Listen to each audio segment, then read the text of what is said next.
Welcome back to Elden Ring. In this video, we are going through the best, most powerful Comet Azur build. At this point, we already all know about Comet Azur and the fact that it's an incredibly powerful spell. But if we come over here, and I just quickly take down these enemies out here, on these stairs is a giant. And we are going to go from this, where it deals a total of 1400 damage. We are going to go from the 1400 total damage to damage like that, where you can carry on after using the spell, but it's going to have a initial tick of 812 damage. So it's going to be the strongest build for Comet Azur. So before we get into the build itself, if you're not currently subbed to the channel, make sure you do sub, turn notifications on. If you enjoy the video, don't forget to leave a like. All support is greatly appreciated. And if you want to support me further as a creator, then check out the links in the description. And let's get into it. So the way you are going to build this up is you are going to run Lusat's Glintstone staff. If we take a look at the details, it enhances the power of all sorceries, but it does consume additional FP. We are going to counter that by running a certain tier in the Flask of Wondrous Physick. And I've done similar builds to this before, but this is how to make it the most powerful. I've done lots of research, I've done loads of different tests and all that sort of stuff. And the highest I have made it is off the first tick on that specific enemy, 812 damage. That's the initial damage, and you'll be able to easily take him down in a couple of seconds. You have loads and loads of spare time at the end. So to get your hands on Lusat's Glintstone staff, if you head down into Caelid, you are going to come to Celia Town of Sorcery. So where you have the Site of Grace, Celia under Stair, from this Site of Grace, if you head into the Town of Sorcery, and you keep heading north, so come up to the top of the stairs, keep going over to the north, and then follow it round, you're going to come across these stairs, and when you get here, you're going to see a golden tree, but we need to get up into that tower to light the flame. So if you drop onto this tree branch here, then jump across. It doesn't matter if you fall, you can just go back onto the stairs, go up and do it again. But jump up to here, climb these stairs, or not even stairs, climb the ladder. And when you get to the very top, light the flame. And over in the north side, if we drop down, when you come over here, there is going to be a massive archway that will normally have a seal there. But lighting that flame up in that tower will break the seal. You come in here, you fight the bosses, you take them down. Once you have defeated the bosses, you carry on north into the back of this room here. Inside this chest will be Lusat's Glintstone staff, and you can use somber smithing stones to level it up. After obtaining Lusat's Glintstone staff, you are going to want to get the sorcery or the spell Comet Azur itself. So over on the top left of the map, if you come over to Mount Gelmir, if you come to Seath Water Terminus, once you get outside the fort, if you follow it all the way around to the left, just keep going all the way round, you will eventually get to Primeval Sorcerer Azur. When you get here, on the south side, there's going to be Azur sitting there himself. If you interact, you will get the spell Comet Azur, but then you need to come back here later as well to get another piece of the build, but that does require doing the Sorcerer Selen quest. And you will also have to do Ranni's quest to get part of this build as well. So there's going to be a lot of exploration. You can't do it early game or anything like that. But once you do have your hands on the entire build, you will absolutely shred enemies to pieces. So once you've got Comet Azur, you're going to need Terra Magica. And if we have a look at the spell itself, this spell will raise the magic strength of those within the sigil. I believe it's a 35% boost. And one thing I did forget to mention is, as well as having to make it quite far into the game, I mean, you're going to have to make it really far with a couple of the things in the build, you are going to need 52 intelligence. That is one of the requirements for Lusat's Glintstone staff. or at least 60 because Comet Azur does require 60 intelligence. Anything over 60 is not really needed, but it is going to be beneficial because everything in the build is going to scale off intelligence. And in order to get your hands on Terra Magica, you need to head down to Raya Lucaria, which is in Liurnia Lake. But instead of going into the actual academy itself, if you come to Temple Quarter and you make your way up, you're going to come across the Academy Crystal Cave. You will need Stone Sword keys to access this cave. Also, a little bonus tip, if you don't know how to get into Raya Lucaria Academy, there's normally a dragon sitting here, which is just north of Temple Quarter. I'll show you on the map in a moment. Behind the dragon, you're going to have a corpse. There's going to be a few different items there, but that's how you get the key to break the seal and get into the academy. So on the map, from Temple Quarter, just to the west side of the academy, is right here where you'll be able to gain access. But where you see these Cerulean scarabs, you're going to see the entrance to the cave. And this Academy Crystal Cave is underneath the academy. There's going to be a site of grace in here, so you'll be able to grab yourself a checkpoint. And then from the site of grace, if you follow this route, we're going to ignore all the rats on the way. Just keep progressing through the cave. When you get to this section here, if you just come to the right hand side, ignore all the enemies, and just do a 180 on yourself, providing you don't get battered. Come into this little hole here, follow it all the way round. I'm going to need to heal. Open this door here, there's going to be another couple of enemies. But around here to the right hand side, there will be a couple of bosses. They're going to be crystal bosses, just keep attacking them with physical damage, break their crystal armor, and then once you have defeated them, after you've broken their armor, you're able to deal a lot of damage to them. Sword of Night and Flame is what I used, and obviously it's had a nerf now, but it's still very viable. Then make your way up on the elevator. Remember, you need to defeat the bosses to gain access to this. Then when you get up to the top, come round to your right hand side, climb up this ladder. When you do get to the top, inside the chest, you will get Terra Magica. Then after you've obtained Lusat's Glintstone Staff, Comet Azur, Terra Magica, you'll need to finish off Soreseal's quest. Make sure you side with Soreseal. And then if you go back to the primeval sorcerer Azur's site of grace, where that body was, it will have disappeared, but in its place there'll be a bunch of loot, and inside that loot is going to be the mask we are wearing, and that is Azur's Glintstone crown. If we take a look at the details of this one, it says at the bottom, what power remains within raises the potency of Azur's primeval current sorceries at the cost of additional FP consumption. So pair this with the Glintstone staff and you are consuming a lot of FP. But again, we are going to counter the entire lot later in the build, and the rest of your armor is completely optional. It's all personal preference. It's just the mask that you need for the increased potency of your sorceries. So after you've got the staff, you've got the spells you need, you finished off Soreseal's quest and you've got the mask, we're then going to have a look at the talismans. And the Graven-School Talisman, you will need to make your way through the academy. Once you have, and you've taken down the wolf boss, you will come to Debate Parlour.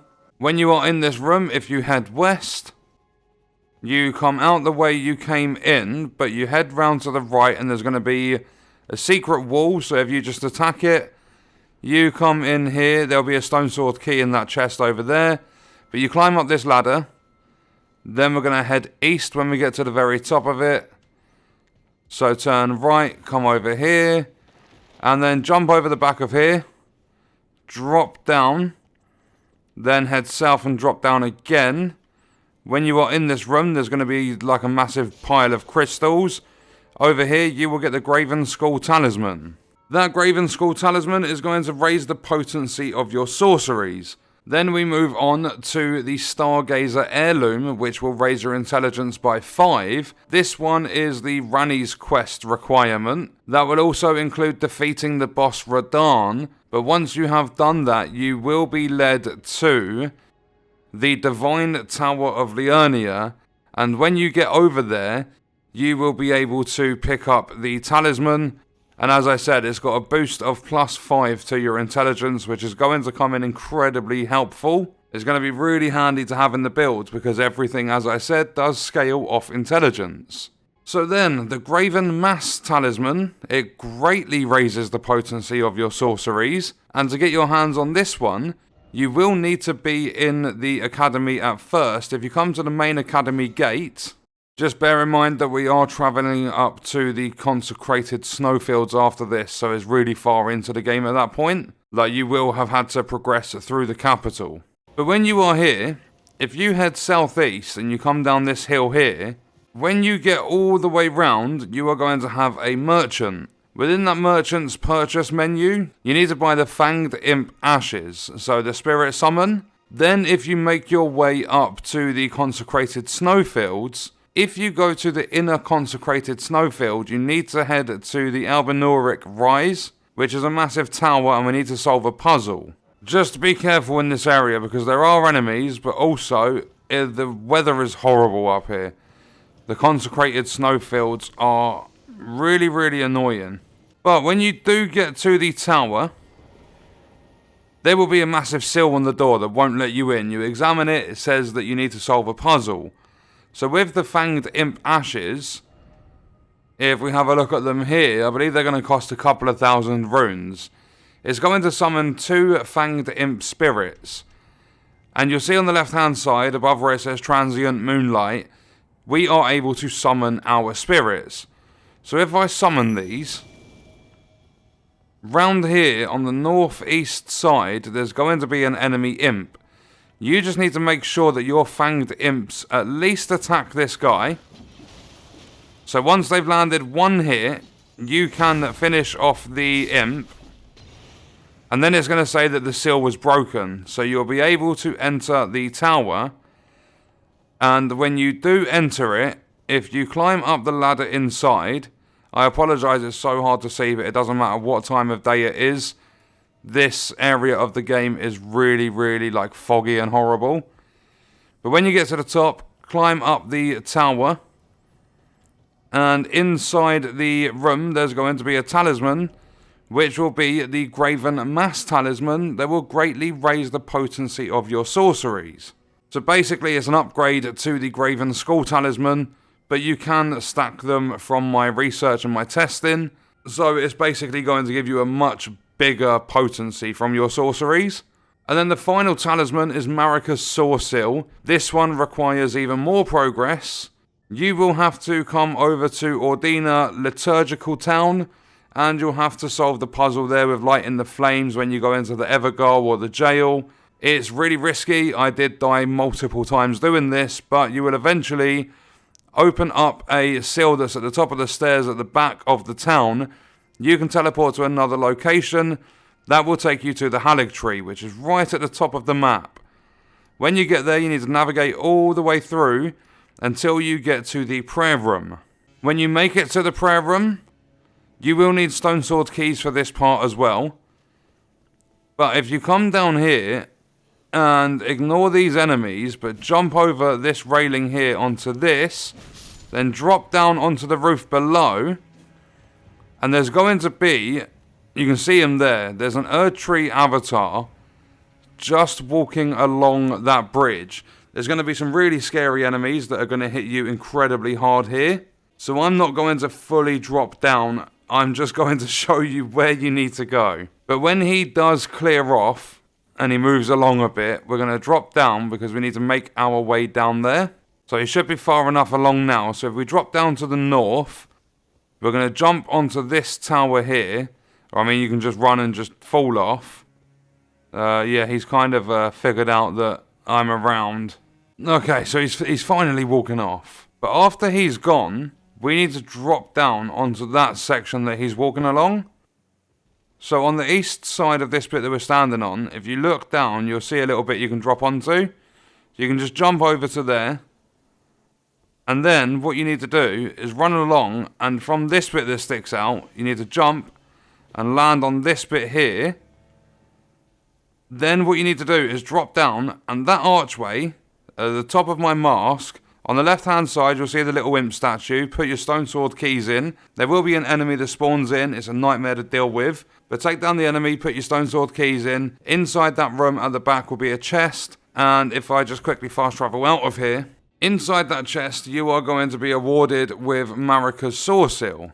So with this one you can get something called Marika's Soreseal. That'll give you a +3 boost to the stats that we're going to be looking at. And it increases all the damage taken by 10%. It's much earlier to find in the game, but obviously it's not as beneficial because it's +3. With Marika's Soreseal, your Mind, Intelligence, Faith and Arcane will be boosted by 5 each. However, all the damage you take will be increased by 15%. So it's quite a risky one, but the benefits of the Mind, Intelligence, Faith and Arcane are definitely worth it. So at this stage, you should have Lusat's Glintstone Staff, you should have Azur's Glintstone Crown, you should also have the Graven-School and Graven-Mass Talismans, you should have the Stargazer Heirloom, and also now Marika's Soreseal.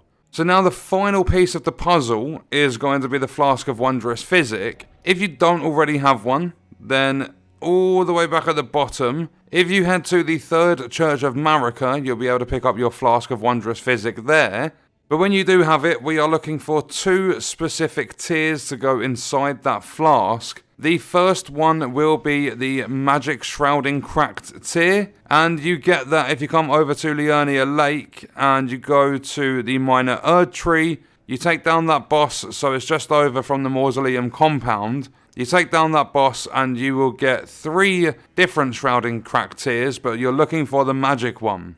And then the final one is the Cerulean Hidden tier. So this is going to be another Erdtree avatar boss, but if you come to Road of Iniquity up in Mount Gelmir, then you are going to head over to the Minor Erdtree. So if I quickly show you from this site of grace, start heading north, follow it all the way around to the east, come down through here, and you'll see that the Minor Erdtree is actually like busted.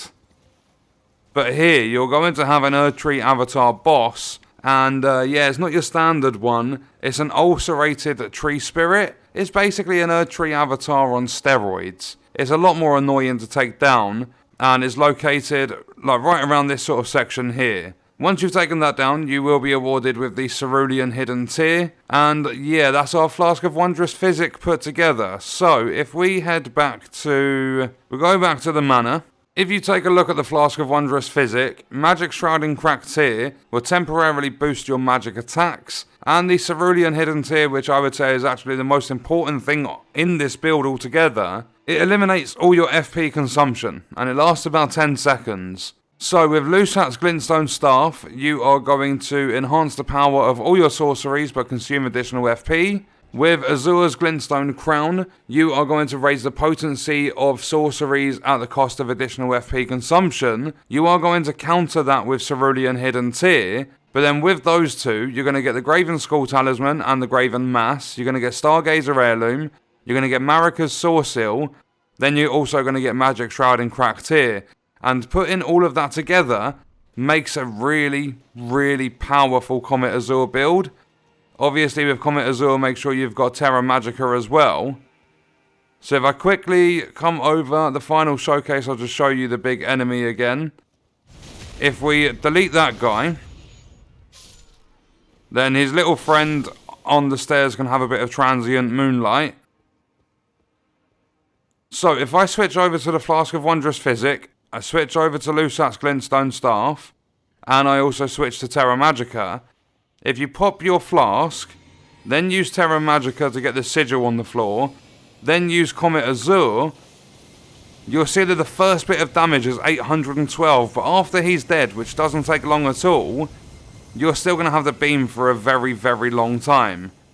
Then it's going to drain all of your FP, obviously, and it's over. So you could, like, realistically pop a flask and then just carry it on in the sigil to get even more damage.